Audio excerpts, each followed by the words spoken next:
عواطفنا هي مركز الثقل في حياتنا، وإن فقدناها فإننا نفقد أنفسنا. لا نستطيع التعايش مع مشاعر سلبية ومظلمة، فالأمر صعب جدا. نحن لم نخلق من حديد، بل من ضعف وعواطف حساسة ورقيقة. السلام عليكم ورحمة الله وبركاته.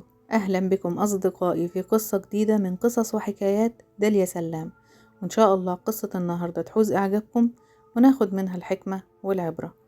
وما يحلى الكلام إلا بذكر الرحمن والصلاة على النبي عليه أفضل الصلاة والسلام. قصتنا النهاردة بعنوان مركز الثقل. لطالما كانت علاقتي مع أخت زوجي مليئة بالتوترات والمنازعات التي لا تنتهي، ولم أكن أتحلى بالقدسية في تلك العلاقة، إذ كنت أحيانا أواجهها بالمثل في التحدي. كنت أعيش في الطابق العلوي، بينما هي ووالدتها وأختها في الطابق السفلي. بعد عودتي إلى المنزل من المستشفى إثر ولادة ابني الثاني، شعرت بتغيير جذري في نفسيتي، وكانت تلك الفترة مرهقة للغاية.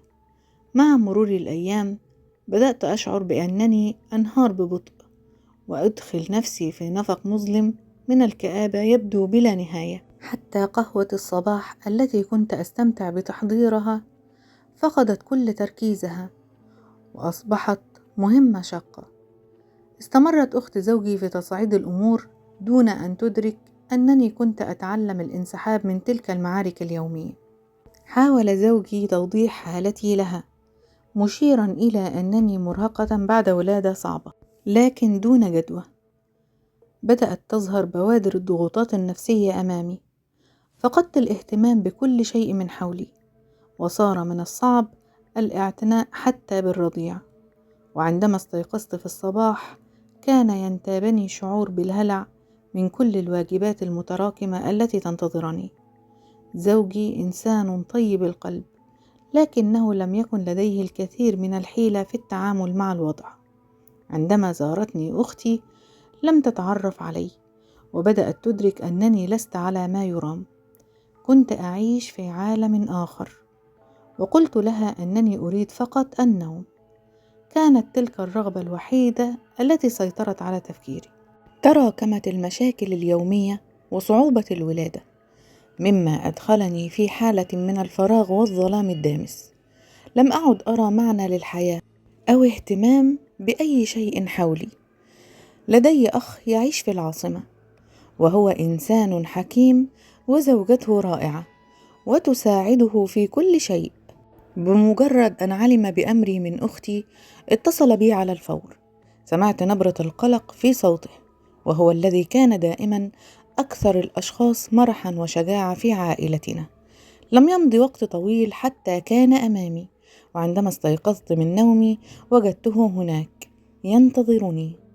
قال لي: أريدك أن تنامي كما تشائين، لكن في بيتي. كان يدرك تماما أنني كنت في دوامة من الاكتئاب. كيف لأم حديثة ولها مسؤوليات أن تفكر سوى في النوم والراحة؟ بعد نقاش طويل مع زوجي قرر أن يأخذني معه ومع ابني، بينما ترك الرضيع مع أختي.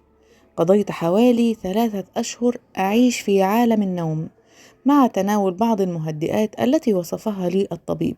كان أخي يأتي ليعد لي العشاء بنفسه ويؤكد لي: أنت بخير، لا تشغلي بالك بأولادك، فهم في أيد أمينة. كان يسألني عن حالتي، وعندما يسألني عن شجاعتي أتمنى أن أكون وحدي لأغرق في الصمت وأبتعد عن كل شيء، فقد كان كل شيء حولي قد فقد طعمه، وكان الظلام يسيطر على داخلي.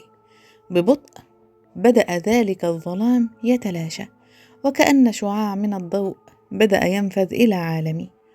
في أحد الأيام استيقظت وحضرت الإفطار مع حلوى خفيفة، ففوجئ أخي وزوجته بعودتي إلى الحياة، وامتلأت وجوههم بالفرح والسرور.